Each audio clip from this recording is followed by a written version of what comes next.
नमस्कार, मैं doctor Anupama Singh, consultant gynaecologist and infertility specialist at popular hospital Varanasi. जैसा कि आज 11 अप्रैल है और आज के दिन हम लोग नेशनल सेफ मदरहुड डे यानी सुरक्षित मातृत्व दिवस के रूप में मनाते हैं, क्योंकि आज ही के दिन कस्तूरबा गांधी की जन्म हुआ था, इसलिए हम लोग इस दिन मनाते हैं। और इसका मेन पर्पस जो है, क्योंकि मातृत्व एक नॉर्मल चीज है, फिजियोलॉजिकल चीज है, लेकिन कई बार ऐसे कॉम्प्लिकेशन हो जाते हैं जब हम ध्यान नहीं देते तो एक नॉर्मल फिजियोलॉजिकल चीज पैथोलॉजिकल चीज में बदल जाती है। आमतौर पे जो पेशेंट हमारे पास हॉस्पिटल्स में आते हैं, कोई ना कोई बीमारी लेकर आते हैं, लेकिन एक मातृत्व या प्रेगनेंसी एक ऐसी चीज है जब इंसान खुशहाल होकर आता है हमारे पास, और ये बस इसीलिए आता है ताकि कोई कॉम्प्लिकेशन ना हो और ये खुशहाली बरकरार रहे। तो इस चीज को हम लोग समझने के लिए आप लोग को ये बहुत सारी ऐसी चीजें समझना होगा कि प्रेगनेंसी जो है बहुत सारे वजहों से कॉम्प्लिकेट होती है। जैसे कई बार ओल्डर एज में अगर प्रेगनेंसी होती है तो, या फिर किसी को शुगर, या फैमिली में किसी को शुगर है, थायराइड की बीमारी है, बीपी की बीमारी है, बहुत सारी ऐसी चीजें हैं जो हम प्रिवेंट कर सकते हैं।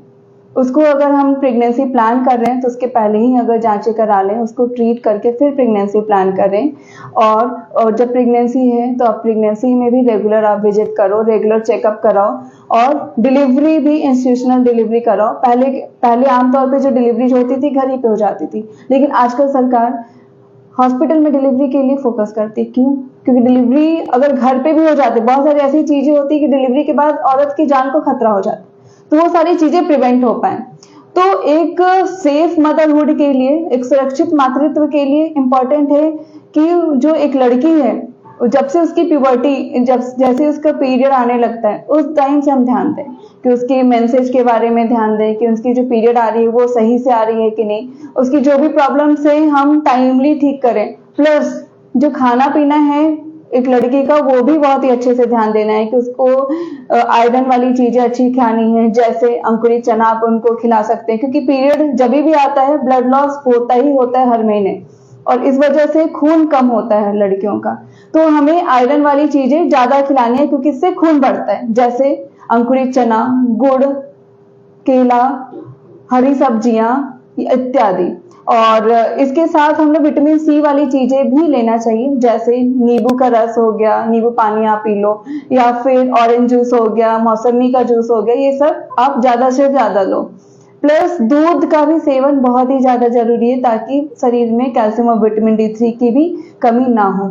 इसके साथ जब भी कोई भी महिला या स्त्री प्रेगनेंसी प्लान हो तो ज्यादा अच्छा है। तो अगर प्रेगनेंसी हम प्लान करने वाले हैं, अगर शादी हो गई, आगे हमें प्रेगनेंसी प्लान करना है, तो कोशिश यही करना चाहिए कि हम प्लान करके ही प्रेगनेंसी करें, क्योंकि बहुत सारे ऐसे टेस्ट होते हैं जो अगर हम प्रेगनेंसी के पहले करवा लें तो, और प्रेगनेंसी में वो सारे कॉम्प्लिकेशंस अवॉइड कर सकते हैं। मान लीजिए किसी को फैमिली में शुगर है, नहीं भी शुगर है, एशियन पॉपुलेशन, खासकर इंडियन पॉपुलेशन में जो फीमेल्स हैं, उनको शुगर, प्रेगनेंसी के दौरान शुगर होने के चांसेस बहुत ही ज्यादा हैं बाकी वर्ल्ड के पॉपुलेशन के अनुसार। तो हर महिला को प्रेगनेंसी प्लान करने से पहले शुगर, थायराइड और बहुत सारी खून की जांचें इंपॉर्टेंट, आप जाके गायनेकोलॉजिस्ट के पास, हमारे पास आकर संपर्क करिए। और बहुत सारी ऐसी जांचें होती है जो आप प्रेगनेंसी प्लान करने से पहले करें। फिर जब प्रेगनेंसी हो जाती है तो भी आप early stage, as early as possible, जैसे ही आपका पीरियड चढ़ता है आप तुरंत प्रेगनेंसी टेस्ट कराओ। और कुछ जांचें बहुत जल्द, मतलब टाइमली ही कराना चाहिए। जैसे प्रेगनेंसी चढ़ा, हम लोग प्रेगनेंसी टेस्ट करते हैं, और जैसे ही 1-2 हफ्ते का बच्चा होता है, एक ट्रांसवेजाइनल अल्ट्रासाउंड कराते हैं। ट्रांसवेजाइनल अल्ट्रासाउंड मतलब नीचे के रास्ते से अल्ट्रासाउंड कराया जाता है। बहुत सारे लोग बोलते हैं कि अभी कराने की क्या जरूरत है, ये मोस्टली 3 महीने के बाद कराना चाहिए, लेकिन ऐसा नहीं है। ये वाली जो अल्ट्रासाउंड होती है, जो फर्स्ट अल्ट्रासाउंड होती है, वो बहुत ही ज्यादा जरूरी है। क्यों?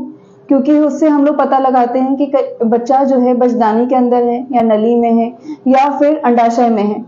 मोस्टली तो वैसे बचदानी के अंदर ही होती है, लेकिन जो अगर कभी नली में बच्चा हुआ और वो वही उसी में 3 महीने तक हमने छोड़ दिया, तो वो 3 महीने का भी टाइम नहीं देगा, वो नली फट जाएगी। अंडाशय में अगर बच्चा टिक गया, वो भी फट जाएगा। ये सारे जो इमरजेंसी कॉम्प्लिकेशंस है, जिससे मरीज को जान को खतरा हो सकता है, एक नॉर्मल प्रेगनेंसी जानलेवा हो सकती है। तो वो सारी चीजों को अवॉइड करने के लिए हमें जैसे ही प्रेगनेंसी पता चलता है आप डॉक्टर की सलाह लें और उनकी सलाह से ट्रांसवेजाइनल अल्ट्रासाउंड कराएं।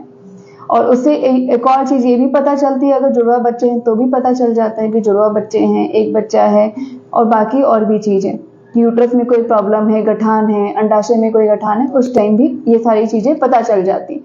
प्लस कुछ जांचें ऐसी हैं जो उसी अंतराल में होती हैं, ना वो पहले हो सकती हैं ना बाद में हो सकती है, तो इस चीज का भी बहुत ही खास ध्यान देना है। जैसे NT-NB स्कैन होता है, डुअल मार्कर होता है, जो 11 हफ्ते से 13 हफ्ते 6 दिन तक ही हो सकता है। अगर कोई मरीज हमारे पास 14वें हफ्ते या 15वें हफ्ते पे आएंगे तो वो ये जांच हम नहीं करा सकते। तो आप जैसे जैसे आपको डॉक्टर बुलाते हैं, आप उनको एंटीनेटल चेकअप, जो प्रेगनेंसी के दौरान जो आप चेकअप कराते हो, वो टाइमली कराओ। ये नहीं कि हम में कोई दिक्कत नहीं हो रही थी तो हमने नहीं कराया। प्रेगनेंसी तो वैसे ही नॉर्मल चीज है, खुशहाल वाली चीज है, लेकिन ये खुशहाल वाली चीजें कोई गड़बड़ी ना हो, इसीलिए हम लोग डॉक्टर के पास जाते हैं, ताकि अर्ली, जब तक हमें सिम्टम आती है तब तक बहुत लेट भी हो जाता है, तो हमें सिम्टम आने से पहले हम जाके रेगुलर विजिट कराएं, ताकि डॉक्टर अपने एक्सपीरियंस के अनुसार वो चीजें डिटेक्ट हो जाएं और उसकी treatment as early as possible हो पाए। इसी के साथ मैं बता रही थी कि एक लेवल 2 स्कैन होता है जो 18 हफ्ते से 22 हफ्ते के बीच में ही होता है, ना वो पहले हो सकता है ना बाद में हो सकता है। ये 2-3 जो जांचें होती हैं जो बच्चे में विकृति के लिए जांचें होती हैं। जैसा कि मैं अभी बता रही थी, थोड़ी सी टेक्निकल गड़बड़ी की वजह से थोड़ा सा वीडियो पॉज हो गया था।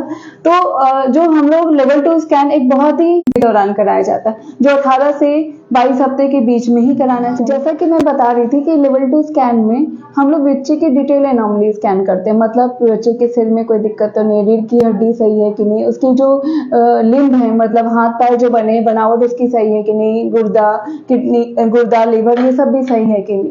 हाँ, हार्ट के लिए वो बहुत ज्यादा अच्छी, मतलब डिटेल नहीं हम लोग देख पाते, उसके लिए फीटल इको होता है, लेकिन फीटल इको हम लोग नॉर्मली सभी लोगों में नहीं कराते। अगर कुछ भी ऐसे लेवल 2 स्कैन में दिक्कत होती है या कोई रिस्क फैक्टर होता है तभी हम लोग फीटल इको कराते हैं, नहीं तो डिटेल एनॉमली स्कैन कराना तो बहुत ही ज्यादा जरूरी है।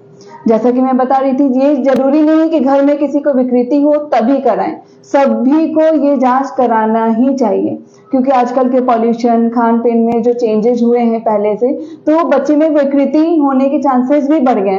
ये भी हो सकता है, बहुत बार पहले बच्चे में विकृति होती थी लेकिन इंसान ध्यान नहीं देता था, 4-5 बच्चे रखते थे, उसमें से एक बच्चा अगर कुछ गड़बड़ी है तो उसको वैसे ही रखते थे। लेकिन आजकल हर कोई 2 ही बच्चे चाहते हैं, लेकिन दोनों बच्चे सेफ चाहते हैं, अच्छे चाहते हैं, और इसी चीज के लिए हमें ये सारी चीजें को ध्यान देना है। प्लस जैसे जैसे प्रेगनेंसी बढ़ती है तो, और एक और चीज मैं अर्ली प्रेगनेंसी के लिए बताऊंगी, बहुत सारी औरतों को अर्ली प्रेगनेंसी में उल्टियां बहुत ज्यादा होती हैं। लोग इसको सोचते हैं कि अरे खाना नहीं खाएंगे तो उल्टी कंट्रोल है, तो हम कोई दवा लेने की जरूरत नहीं है। कई बार तो जो मेडिकल फील्ड में है, हॉस्पिटल में काम करते हैं, वो भी ऐसी महिलाएं ऐसा करती हैं कि कोई दवा नहीं लेती। लेकिन आपको ये बात समझना बहुत जरूरी है कि जब शुरू के 3 महीने में जब उल्टियां होती है, उसी टाइम बच्चे का ऑर्गन बन रहा होता है, आप उस टाइम कोई भी दवा नहीं ले रहे हो तो वो बच्चे को दिक्कत भी कर सकता है, उसकी ग्रोथ में कमी कर सकती है। तो आपको खाना है, अगर उल्टी हो रही है, उल्टी जैसे फील हो रही है, आप तुरंत डॉक्टर के पास जाइए, वो दवा देंगे। और शुरू के 3 माह में फॉलिक एसिड लेना बहुत जरूरी है। बेस्ट तो तब होता है जब हम प्रेगनेंसी प्लान करते हैं, प्रेगनेंसी प्लान करने के 3 महीने पहले से ही हम फॉलिक एसिड की टैबलेट लेते हैं, तो वो बेस्ट रहता है। इससे क्या होता है कि बच्चे की जो रीढ़ की हड्डी में डिफेक्ट होती है, स्पाइनल बाइफिडा एक्सेट्रा, वो सारी चीजें रोक सकते हैं हम। ये विकृति को हम एक गोली खाने की वजह से वो चीजें ना होने दे सकते हैं।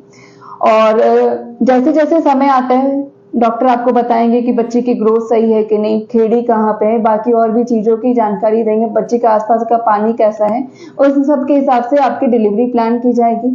और डिलीवरी होने के बाद भी एक और चीज बहुत ही ज्यादा जरूरी है कि डिलीवरी हो, नॉर्मल डिलीवरी हो, सिजेरियन, जैसे ही बच्चा आपके पास मिलता है तुरंत आपको उसको दूध पिलाना है। बहुत सारे लोग के अंदर अभी भी ये भ्रमित रहते हैं कि सिजेरियन से बच्चा हुआ है तो 2 दिन तक हमें दूध नहीं पिलाना है, लेकिन ऐसा नहीं है। आपको जैसे ही बच्चा मिलता है, एज सुन एज पॉसिबल आप उसको ब्रेस्ट फीडिंग कराओ, अपना माँ का दूध ही पिलाना है, वो बच्चे के लिए बहुत ही फायदा करते हैं। प्लस बच्चे को जब दूध पिला रहे होते हैं तो बच्चे को धूप में सिकाई भी करना जरूरी है। अगर घर पे मरीज है या फिर हॉस्पिटल से डिस्चार्ज हो गए तो रोज सुबह का धूप दिखाना भी बहुत अनिवार्य है। और दूसरी चीज कि दूध पिलाने के बाद बच्चे को डकार भी दिलाना है। बहुत छोटी छोटी ऐसी चीजें अगर आप जानकारी रखते हो तो एक नॉर्मल प्रेगनेंसी को नॉर्मल ही मेंटेन कर सकते हैं और बहुत सारे ऐसे कॉम्प्लिकेशन है जिसको हम बचा सकते हैं। इसी के साथ धन्यवाद।